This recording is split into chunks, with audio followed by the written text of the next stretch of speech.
I know who you are. And you know who I am. We've met before. But I'm not talking to you now. Are you looking for Reagan? Are you looking for Reagan? Are you looking for Reagan? Don't be scared. We're here to help you. We can tell you where she is. All you have to do is ask. I ask nothing of you. I renounce you. I come here to return life to this child from whom it is unwillingly taken. You don't know what happened to her, but we do.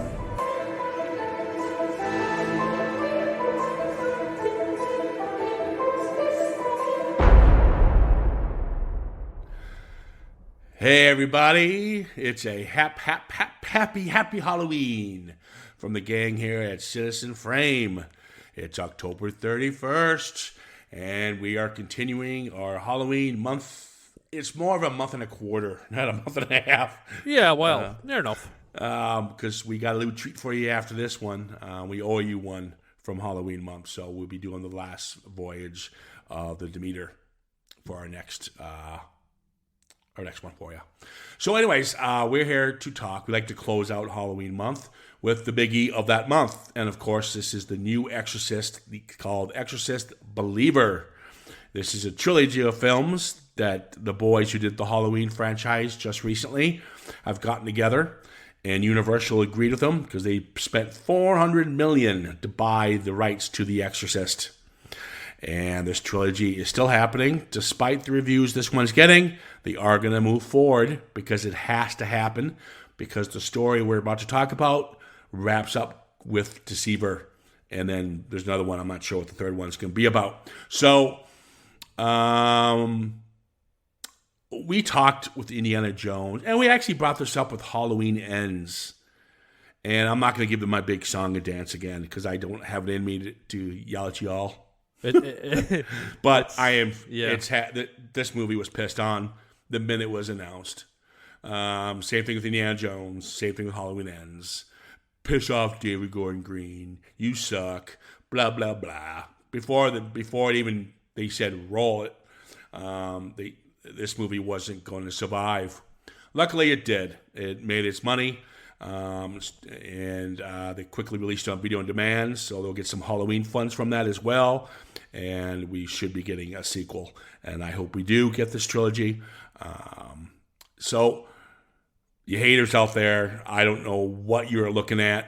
I'm not going to give you my full review on it because I'm still on the fence with it. It's a solid film. It's great filmmaking in general, but my question is it an Exorcist film?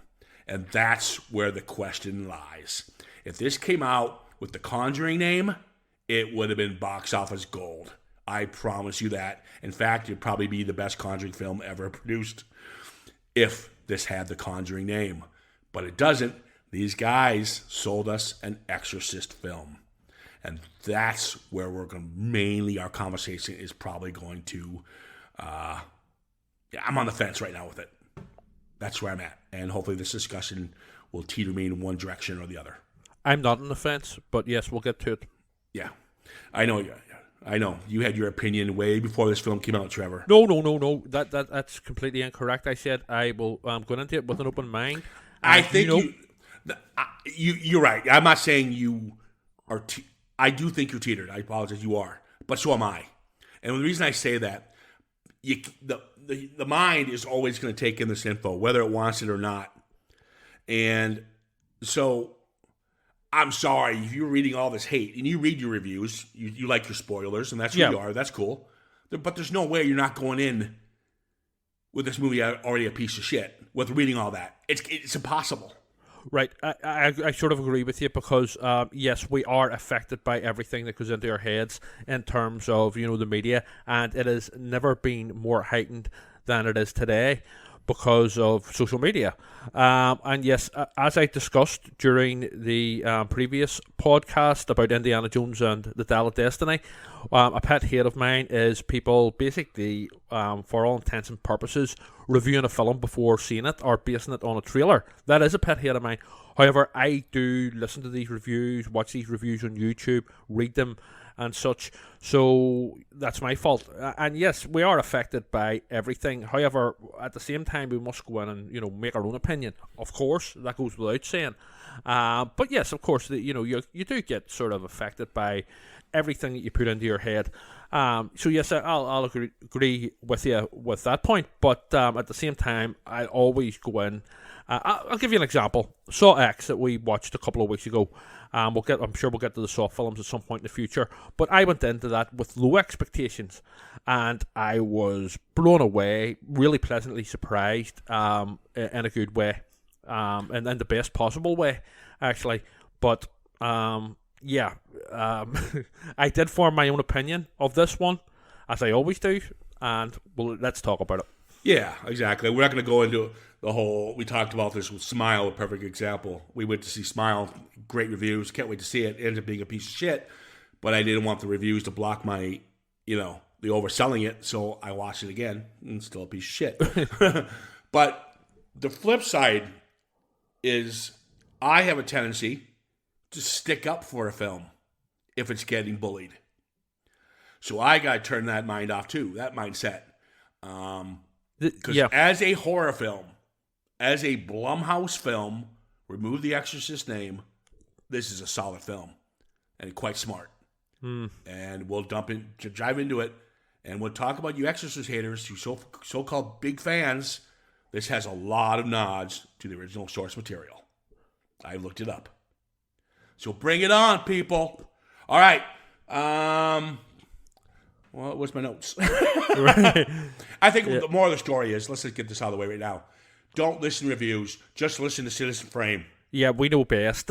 We know best. So, join our cult.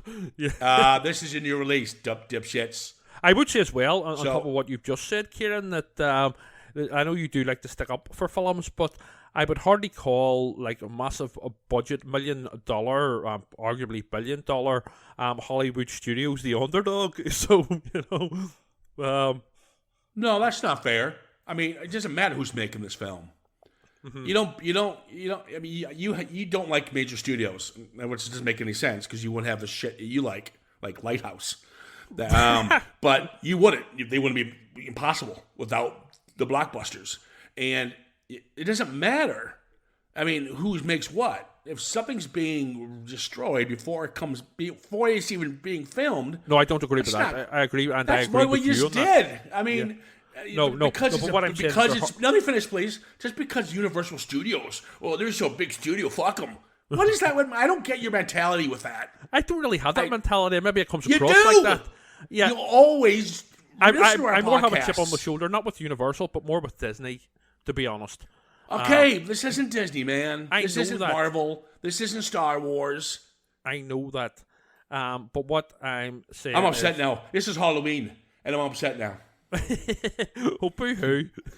Fuck off. Throw the toys out of the pram. Hey, I was going to have us do the Haunted Mansion, so you're fucking welcome. Oh, well, again, I can't judge the Haunted Mansion because I haven't seen it. Yeah, you probably have. You buy box sets of it. I do the Haunted Mansion now.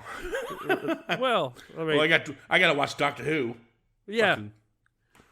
Greatest television series ever made. All right, let's just jump into this. Same team that brought us the Halloween franchise. It's the David Gordon Green team. Same writers, pretty much. They brought in one writer who was an Exorcist guy and tweaks things a bit. And we're just going to kind of jump into it a bit and kind of more about the similarities, the pros and cons of what makes this an Exorcist film and what doesn't makes it an Exorcist film. I can't get that out of my mouth there. Here we go. So I didn't know where to start. Oh, okay. Well, we got Victor, Serene, Lydia, Stewart, and Tony, Catherine Miranda, the detective, the pastor, the father. Yep. And Miss Chris McNeil. Right away, they play a little same opening as we got from the original Exorcist, two dogs fighting. This time, it's not in Iraq, where we met Father Marin. This is where we meet Victor and Ciaran, the newly married couple. They're in Haiti. This whole opening sequence puts me in a more positive light to what we're about to see. I like it. A, it's within a matter of minutes. B, it's a very ugly situation that Victor is put in.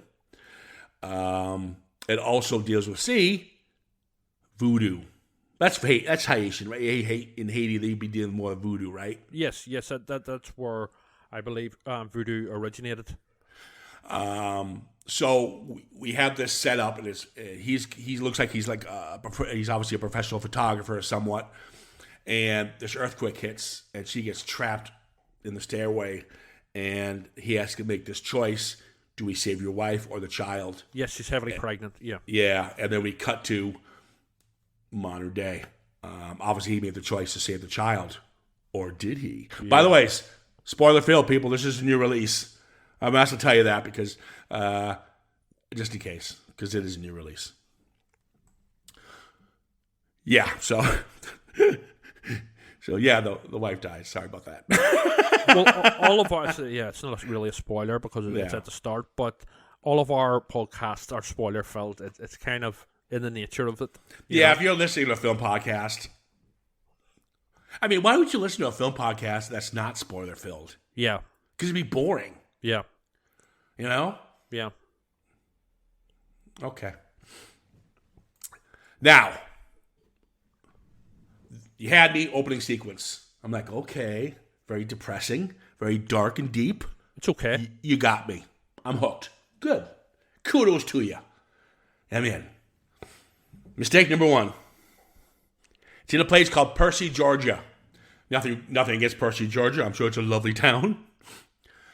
And I get why they set it in rural Georgia, because it is a very mixed community. It has different religions and so forth. So kind of that's where they were going in that direction. And I get that. But this movie's biggest downfall, and I could be wrong, and this film, you would have sold me if this took place in Georgetown. Exactly. Just like the two that were given passes on, the original Exorcist and Legion, all took place in Georgetown, and you would have fucking nailed a home run if it was in the same house. Totally. Maybe not the same house, but certainly Georgetown. Yeah, it was missing that. You bring back Ellen Burstyn, and I will say this now, absolutely pointless bringing her back. Yep. It brought nothing to the story. In fact, when she comes in, it's kind of laughable. Yep. Because she's not an exorcist. we find out what happens to her. It's sad, but it's almost laughable because why the fuck was she here? It was done to sell tickets. Yes, and I will give the reviewers on that one. They could have. In fact, it would have made more sense if you brought Linda Blair back, because she's the one who used to be possessed. Yeah, it's. I mean, I'm disappointed that Ellen Burstyn came back for it, considering how it ended up. Yeah, remove Ellen Burstyn, change location. That's my big one. Georgetown, right? Washington is a spiritual home of the Exorcist. It should have been there. Georgetown, District of Columbia. All right. Well, sorry. Geography teacher. Yeah. God. Washington State is in the West Coast. Washington, D.C. is Georgetown.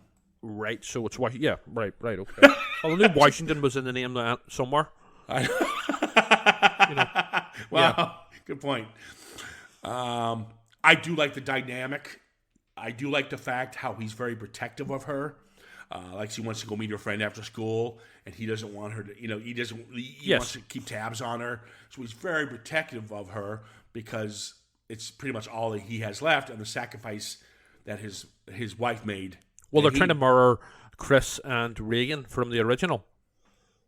Yeah, because she's very protective of her there too. Yeah, after the divorce and stuff. Yeah, and they do have that dynamic. And what I did like about it is, I don't know anybody in this film.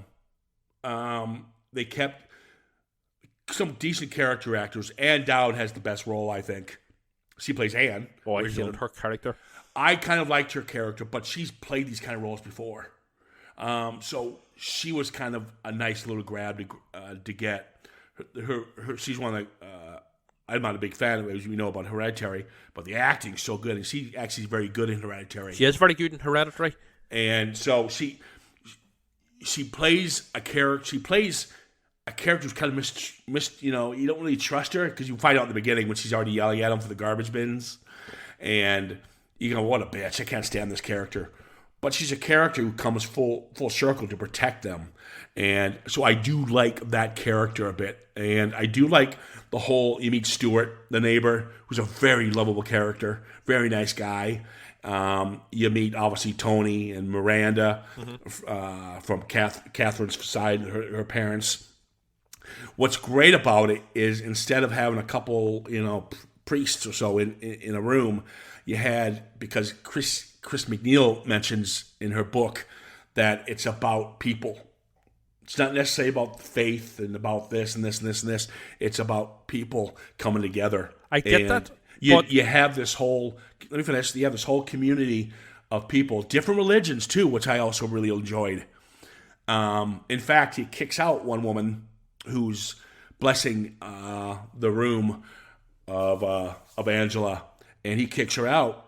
But he opens his door for her again because he's desperate to get, to protect Angela. Okay, can I jump in on that point? I would say that while I get to the point about, God is in all religions and all this here, it's about people and all that there, fair enough, la-di-da, but it does not belong in an Exorcist film. So it does. The Exorcist film, basically, I'm going to sound pretentious here, but art is not meant to be fair and equal to all. It is meant to be biased, and it should have been just stuck with the Catholicism. This is bollocks later on, whenever it's all like, I was waiting on them all holding hands and singing, "We are the world," you know what I mean? It does not belong. Nice thought in the real world and all that there, carry on, but it does not belong in an Exorcist film. Stick with the Catholicism. That's what it's about. So it is. Yeah, they tried to do that. And they tried to go that direction, but the Catholic Church says no. We're not going to have any. This is not a possession. Whatever they decide, they decided to veto. And was it Father Maddox is pulled out of it because of that. Now let me piggyback on what you said. I agree and disagree with you. I like the family dynamic, the neighborhood dynamic, community, the community dynamic. I like that idea. Doing something different. Don't fucking copy and paste me again. And you even said that with the Exorcist Legion, I believe. They even peppered in a Father Marion kind of character with what's his name, Niall. Father Morning. You mean? Yeah, the guy who was just thrown in there for the studio's sake because they wanted Nicole Williamson. Yeah, Nicole Williamson character. Nicole Williamson, and I agree with you. That was a pointless scene. Why do the same thing again? What I think they should have done here, and again, I'm still going with it, but this was missing. First of all, get rid of the minister. He was a doof. The pastor. The pastor. Sorry, and the priest, because he's not going to be in as much. And the spiritual woman. I like the spiritual woman. I'm sticking with her, and I'm keeping Anne, who's going to be a nun, because I think I do like her. I do like her arc. But anyways, what this was missing, to piggyback kind of what you're saying, is you needed a priest here. Yeah, and you needed a veteran. You needed, or even a young priest who's naive. Well, we'll have a young priest in it, but he's absolutely useless and a completely stupid character. Yeah, but what they should have done is brought us. This is where the name could have came in. In my mind, I thought you have this old, even copy a little bit. I don't care. I don't like copy and paste, so I'm going with this family dynamic, this neighborhood dynamic crap. But you still want that music to kick in, and here comes the priest out of the limo, or whatever, the priest mobile, whatever it is. Well, here's a wacky idea. Let me just not make the film at all, you know?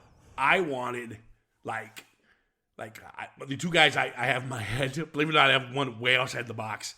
Who would make this? I always go with Christoph Waltz or Mads Mikkelsen coming in. Someone with presence. And someone with a presence. Yeah. And because Max von Sydow was brilliant, Yeah.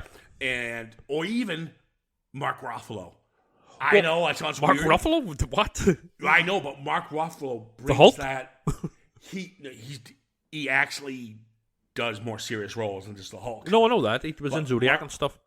But Mark Ruffalo could have played that wounded priest like we got with Father Karras, and he kind of looks like Father Karras.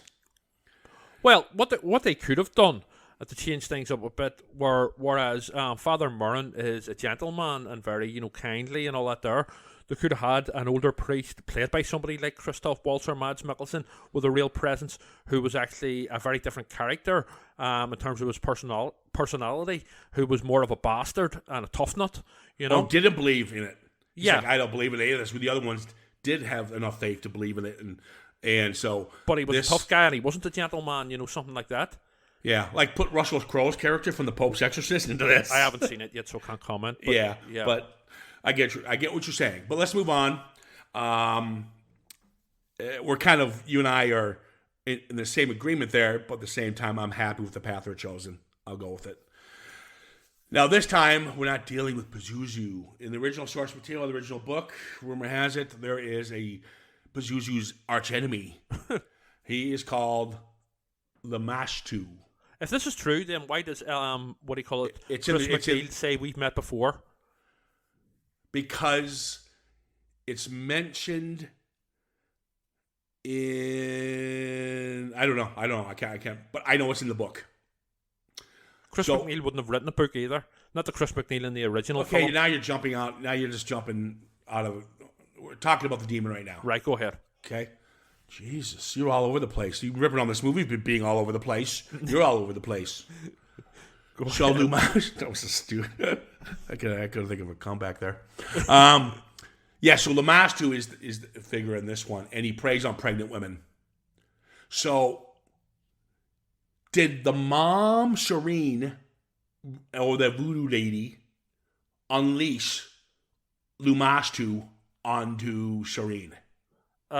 Because when we find out, spoiler guys, big one, which was a nice twist, by the way, really liked it, that Victor, the father, had a choice to save the mother or the daughter. He chose the mother. Yeah. But they switched it where the mother ended up dying anyway, and the child survives. Yes. That was because that was Lamashtu's whole thing. He wanted her since birth. Correct. Possibly, and to be quite honest, I was more under the impression that it happened whenever they did the girls did the seance thing, but perhaps he was laying dormant and that more brought him to the fore. But ultimately, I don't care. Okay, that's fine. So that's what's pretty much happened. We get flashes of Lamashtu, who is a female. Can I just say something there? In defense, see those glimpsed at images? They're very effective of the demon. You can get them on YouTube. You can see they cut scenes out of Lamashtu, but they decided to hold him off because he's more relevant they're more relevant in Deceiver, the sequel. Well, those glimpsed at images are very effective and unsettling. Yes, I will give them that, and that's about the only thing actually. Okay, that's fine, asshole. But yes, I really like those glimpsed at images. And I liked the whole fact where the Anne tells him that your daughters have been gone for your daughter and the other daughter, Catherine, have been gone for 3 days. He tells the story of Jesus when he was crucified, was gone for 3 days, went to hell and came back. Mm-hmm. And I like that concept. And it's very, actually, when you describe it like that, it's very disturbing. These poor kids have been through hell and back, pardon the pun. Well, they've been literally in hell. Yeah. And I have to say, I'm really pleased with Angela and Catherine, the young actresses who play the parts. They worked with practical effects. There's no CGI in their faces, guys. If you want to fucking Google it, do whatever you want, you're liars, because there's no CGI. Besides the scene with the smoke and stuff, whatever, it comes out, whatever. But their makeup effects. They have to work with those makeup effects, and they still have to act, and they still have to do their thing. The girls can act. I'll give them that. The girls did a really nice job, so I'm giving them their props. I do think it is. Can I just jump in, sir? It is. Oh, sir, you hear that? I finally tamed him. I was being sort of ironic. Fuck off. I was, but anyway, sir. No. The concept of two young girls being in hell for 3 days is a very heavy one. But the problem is the realization of it is bollocks. But anyway, and I can't. The whole concept of The Exorcist is almost kind of. I mean, you're. There's about two kids being possessed. There's no difference between Reagan being possessed with a Ouija board. You know what I mean? It's the same concept, but it's all about the delivery. Okay. All right. Oh my God. I shit my pants, the snake scene. The what scene? Oh my God, the snake scene. Right. I hate snakes. When he's going to the sewer to look for his kid. Is that because you're an Indiana Jones fan? No, fuck off. I hate. Everyone knows on this podcast I hate snakes. So when he goes to grab the necklace, yes, he finds his daughter's necklace, and the snake pops up. Oh my God! I was watching this with my friend, and he was laughing his ass off. I scared the crap, and I hid behind a pillow until the scene was done. And then I saw this film 3 times. I watched this 3 times. Twice and for me. I watched it again, and I knew it was coming. I still hid. Right. You big card. Fucking vile creatures. But there's a nice shot where during that scene after the snake, he finds his daughter's shoe. Yes, I think the snake's meant to be symbolic as well of the serpent. Oh yeah, of course. That was probably the demon. But Victor, the actor Odom, sells it where he picks up his daughter's shoe and his jaw just drops. He can act as well. He's very good in it, and then you have a good dynamic with the police department when they're trying to search for the kids, and there's some it's not Hollywood conversations. It's what parents would probably say in this situation. One parent might be slightly blaming the other kid, and so forth. And it happens during this police scene where Victor starts questioning Tony's kid and. It doesn't get fist fights and blah, blah, blah. It just gets into, a heated discussion rather than some Hollywood, get the stunt doubles in. Yeah. And that also works for me. Now, what really works for me, and there's got more working for me than against it so far, is the rape kit scene. Now, we remember the original Exorcist, you had that horrible sequence where she's just a young kid, Regan, and she's being put through all these spinal taps and all this trauma, and it's really quick cuts and all these voices, doctors, no music, just all these people poking and prodding at documentary style, almost. Yes, this is what they do in this scene. But these are 2 young. I think they're preteen. I think they're probably about 13. I don't know their age. I think they're about 12 or 13. 12 so or 13. Was Regan. Yeah, and so they're being it's very uncomfortable. I had to look away. It is a hard little watch.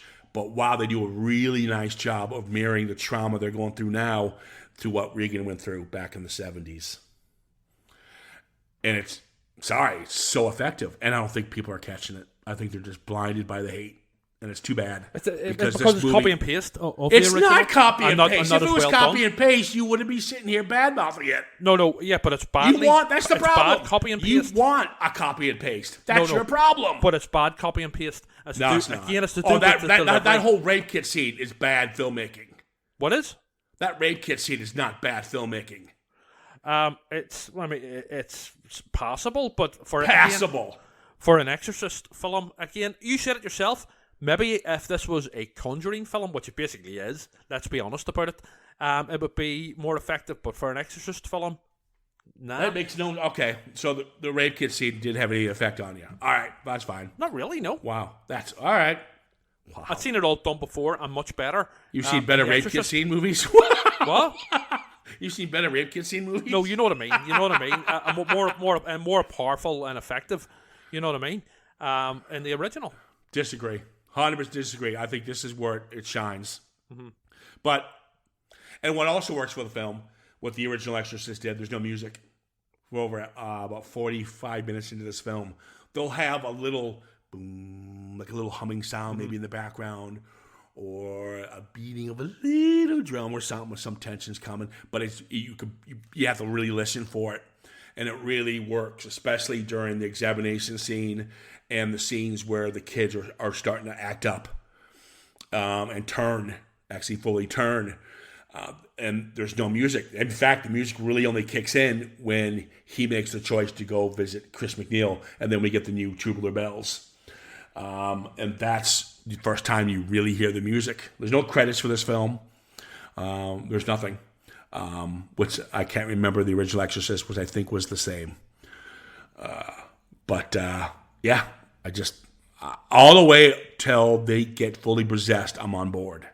And this is where I might have some issues.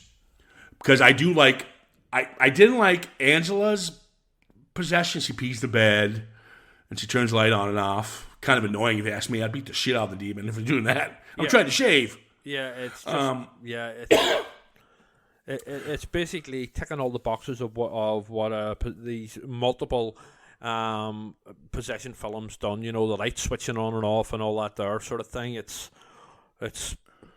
nothing original. I'm not. I do like, however, Catherine's turning. In the church. In the church, I do like that. There she is masturbating in the church. I'm like, that's pretty ballsy to keep that in there, but they do it. I'm glad they didn't, sell out and make it PC, but there she is doing her thing. I like that she's poured the wine all over herself and she looks like Carrie coming down the aisle.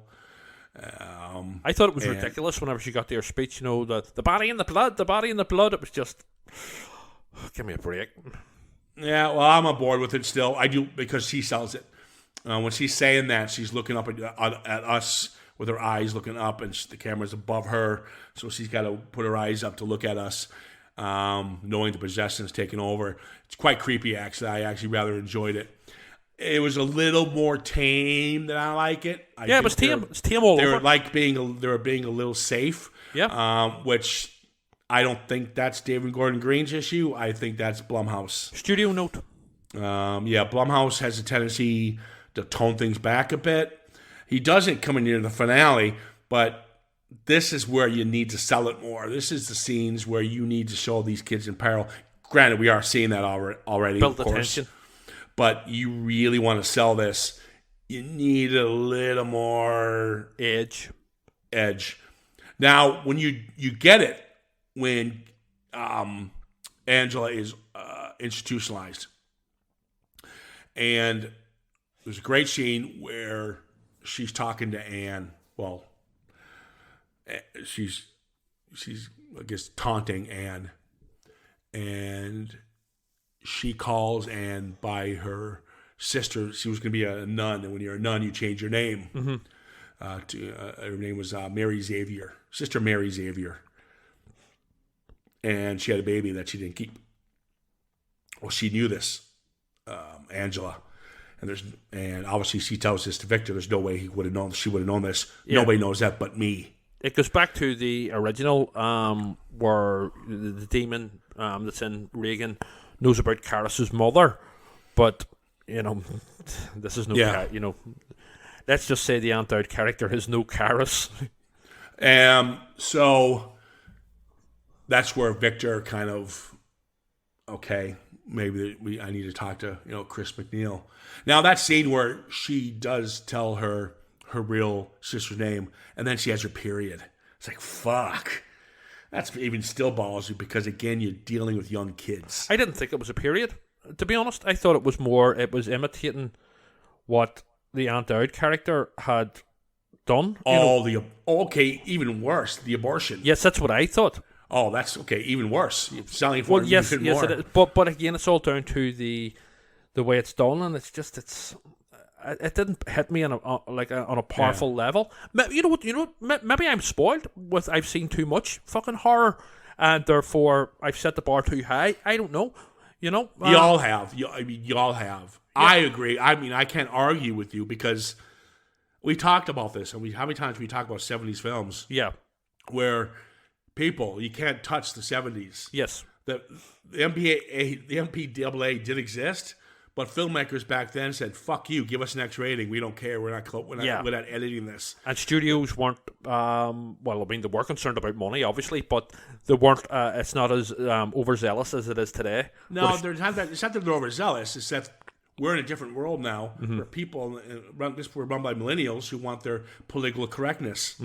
So that's why. And there's no place for likes of political correctness within art. My point is, you're not going to touch The Exorcist. Then don't go near it. Period. What? Then don't go. This film shouldn't have been made. I take it or leave it. Yeah. Take it or leave it. I'm looking forward to the second one. But this whole Chris McNeil thing, Absurd. she wrote a book. I don't mind her writing a book about The character from the original wouldn't have written the book. Yeah, like I'm writing a book about my daughter and her, exorcism, whatever. That's fine. What the fuck's he touring all of a sudden? And she knows all about exorcists and utter bullshit. And she even says in the film, "I wasn't even in the room." I was just coming to that there. This line pissed me off because, first of all, Chris McNeil and Reagan were eternally grateful to what Father Moran and Karis did. All of a sudden, they've changed their character completely, and she says, "I wasn't allowed into the room because of their damn patriarchy." And so she's like pissed off at Moran and Karis, the two men who sacrificed their lives for her daughter. Also, the fact she's missing completely the fact that she wasn't a qualified exorcist or priest. This feels like it's written by a fucking child, a teenager. This is fucking ridiculous, and it's an insult to the original character from the 1973 classic. This is just fucking stupid. Yeah, I'm not a big fan of it to bring her back in. It doesn't make any sense. You would have been better going to bring Linda Blair back, like I mentioned at the beginning of the podcast. I can't argue with this. She's in it for 5-10 minutes. And she's not playing Chris McNeil in my... certainly not the Chris McNeil from the original. I think and they do play on that she wrote the book and Reagan has not talked to her since, which that makes more sense. Why'd you write this book? So there's a little anger there for her doing that, but it doesn't make any sense. Oh, and then we get to the absolute fucking unintentional comedy scene where she gets blinded. Yeah, when she goes because the two religious ones, Miranda and Tony, decide not to institutionalize their kid. Going to help her. Aye, and in the bedroom. I would rather have seen more of them trying to help her rather than Chris being here. You rather have if they're going to do this community bonding thing, let the community try to help them. To be fair, the inclusion of the Protestants does in a way make sense because the original case, the John Doe case, that bloody based the Exorcist novel on, actually happened to a Lutheran boy who his pastor eventually said, apparently this was back in the 1940s in Georgetown, Washington, apparently their pastor said, look, there is nothing we can do for your boy, but if you go to the Catholics, they perform exorcisms. So in a way, bringing the Protestants in does make a little bit of sense, but I mean, they were just fucking, they felt out of place at the same time. There's a nice line where Catherine keeps telling her there's no devil. Mm-hmm. There's only demons, really. There's no devil. And then she stabs her in the eyes. Which was like, I'm laughing just because that was a point. Well, that's over. Well, thank you. Have you seen the Exorcist TV series? Loved it. Well, see whenever they bring back Chris McNeil and that, played by the woman from Cagney and Lacey. Yeah. See her death scene where she gets like the head twisted. That's awesome. It was awesome. It was fucking unintentionally hilarious. Yeah, no. You know what's funny? The Exorcist TV show is one of the most highest rated horror TV shows ever to be produced. I thought it was terrible. I don't care. My point is that I wanted a third one so bad. I wanted a third one. They're thinking about maybe ending a third season. But they kind of end it where you don't need it, but so fucking good. We're not here to talk about that one anymore. Yeah, okay. Yeah, but anyway, this was on a par. Chris McNeil's sort of stabbing in the eyes was on a par with that. That ridiculous death scene of Chris in the TV series. It was just what am I watching here?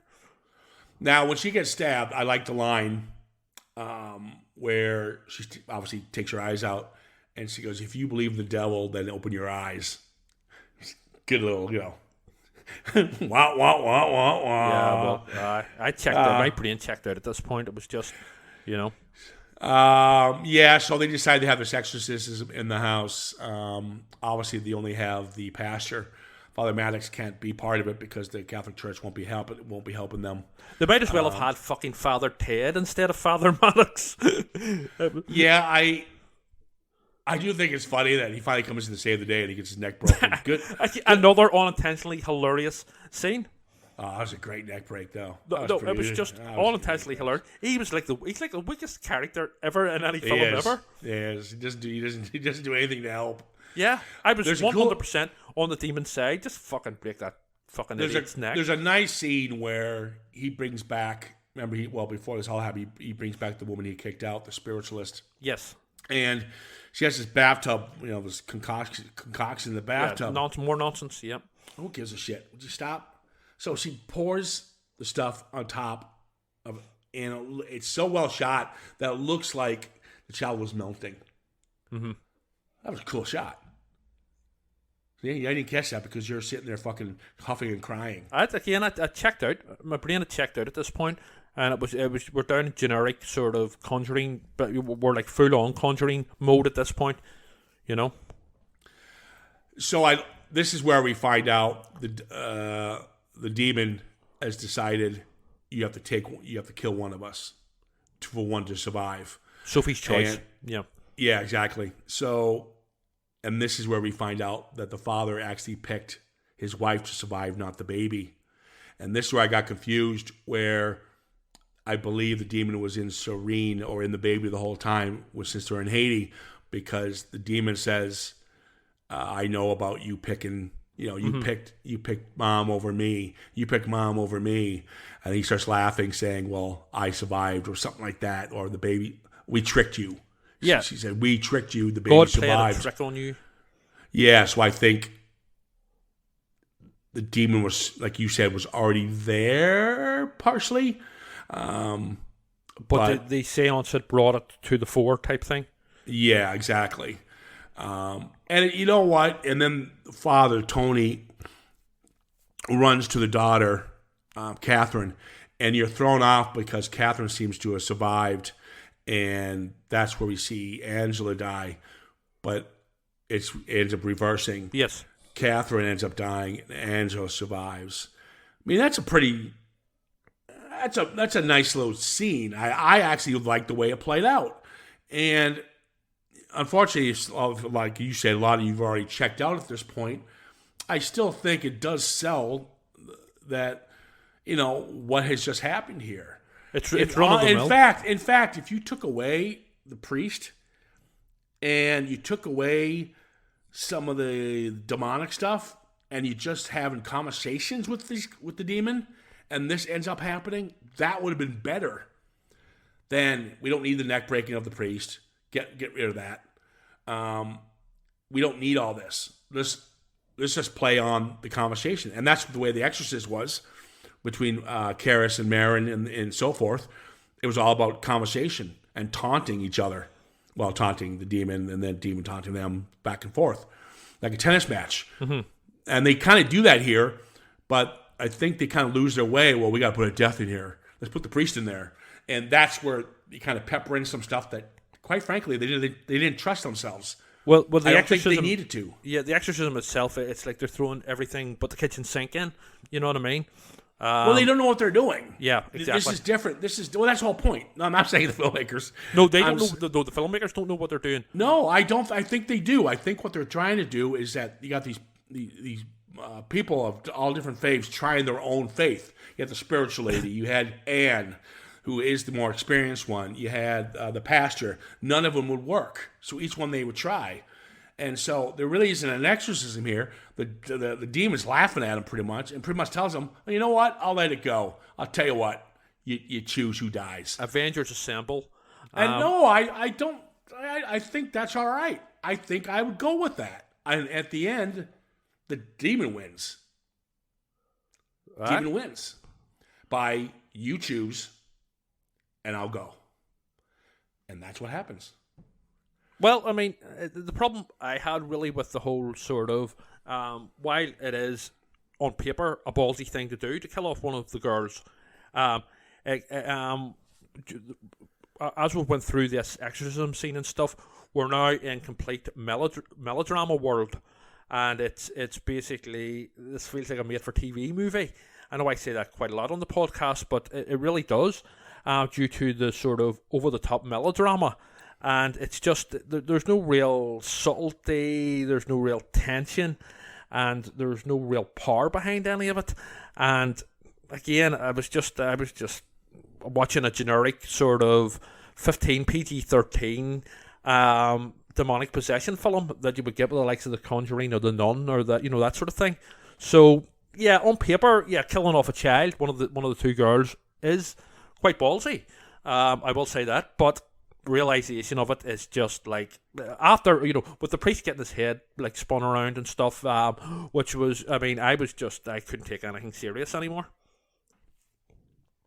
To each their own. I think the problem is it's not necessarily a piss poor film. I think the problem is it's not an Exorcist film.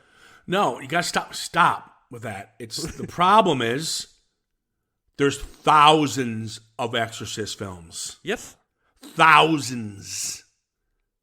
And this is just another one. No matter what, you're not listening to whatever. You're not ever gonna top The Exorcist. Then leave it well alone. Who cares? You're playing homage to it a bit. No, it's not The Exorcist. I would agree with you 100%.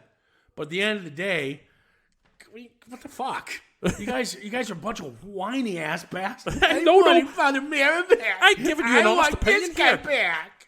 I've given you an honest opinion here, and Sure. I'm not holding back. Yeah. So, the Chris McNeil character was a fucking joke. That should have been removed out. Yeah. And maybe come back for the sequel. We'll see what happens. It ends with Angela seeing the classroom smirking. So, Deceiver is the second one. Mm-hmm. So I'm interested to see where they go with that. Are they going to bring Linda Blair back for that? She pops up at the very end. Yeah. Yeah. I don't know. I don't know. And David Gordon Green might be leaving the franchise.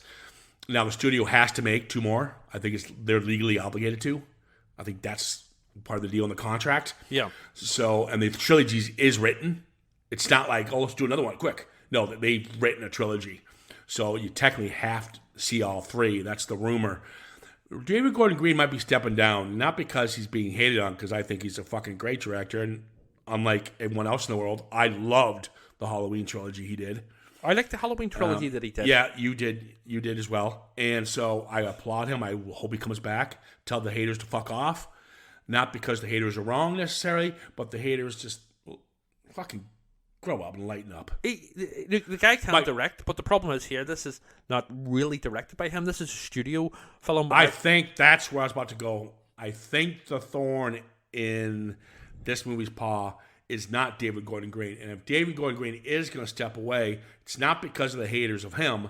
I think him and Blumhouse have come to blows on this. Yeah, the studio. Something has happened, and his hands were restrained. Yeah.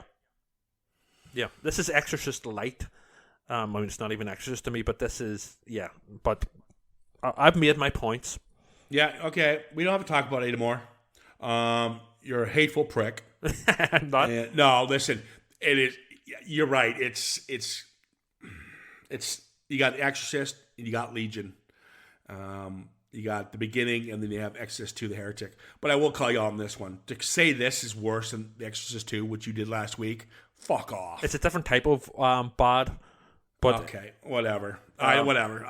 That's the kind of comments I don't get. It's the same people who read the comments about Halloween Resurrections better than Halloween Ends. Are you fucking kidding me? Tweet. Listen, we're not going to agree on it, but I would agree with ballsy calling it an Exorcist film, but it does have glimpses of Exorcist film. We talked about not just the music, that's cheating, but the fact of dealing with children, the demon mentioned in the original source material. You had a bunch of little nods of different things that they peppered in, but they didn't want to do a copy and paste, so they tried something different. They didn't want to do the priest thing again. They wanted to try something different. So I applaud them for trying something different. Does it work? I'd rather have the head priesty guy coming in and save the day. Played by someone with the presence. Yeah, I would like to see Mads Mikkelsen coming in and just being. He's got a 12-pack of beer with him, and he's like, "Let's do this." Seriously, have a comedic element be the hero during a really dark. Father Ted. No, now you're just being stupid. But I don't know. 5 out of 10 for this. Come on, people. This is a competent film. It's ballsy by calling it The Exorcist. I'd give it 6 out of 10. I'd give it 3. Okay, that's just. And that's my honest opinion. And it's basically. No, it's not. No, it is 100% my honest opinion. And it feels like it is written by teenagers for teenagers, not an Exorcist film. It's a sort of. All right, so you're saying this is worse than Sharknado. I haven't seen Sharknado. No, you're saying this is better than Exorcist 2, which it is because it's better. I mean, fucking. I can. You got to realize what a 3 is. So you're saying there's none of this. There's no competency at all. Exorcist. No, there is. No. Then there can't be a 3 out of 10. No. Exorcist 2 to me is a 1 out of 10. This is a 3. All right. We'll leave it at that. I'm thinking I'm going to cancel the Doctor Who now. Oh. Yeah. I'm very upset with you. You can get your revenge on me with the Doctor Who podcast. Yeah. I'm watching a fucking documentary on the fucking show I found. And I'm going to fucking just go at it. This is not as good as the source material. Oh, Jesus. You want to talk about program that changes every fucking season. Well, look, it's a completely different context. You know what I mean? No. You're comparing apples to pears here, or apples to oranges. You can't, completely different context. You can't compare the Doctor Who to The Exorcist. So I am. That's my goal now. I'm gonna do a fucking thesis on it. Good. And see, by the end of it, you'll be a hardcore fan. I just know you will. Yeah. You'll be walking about work with your sonic screwdriver fan. Jesus.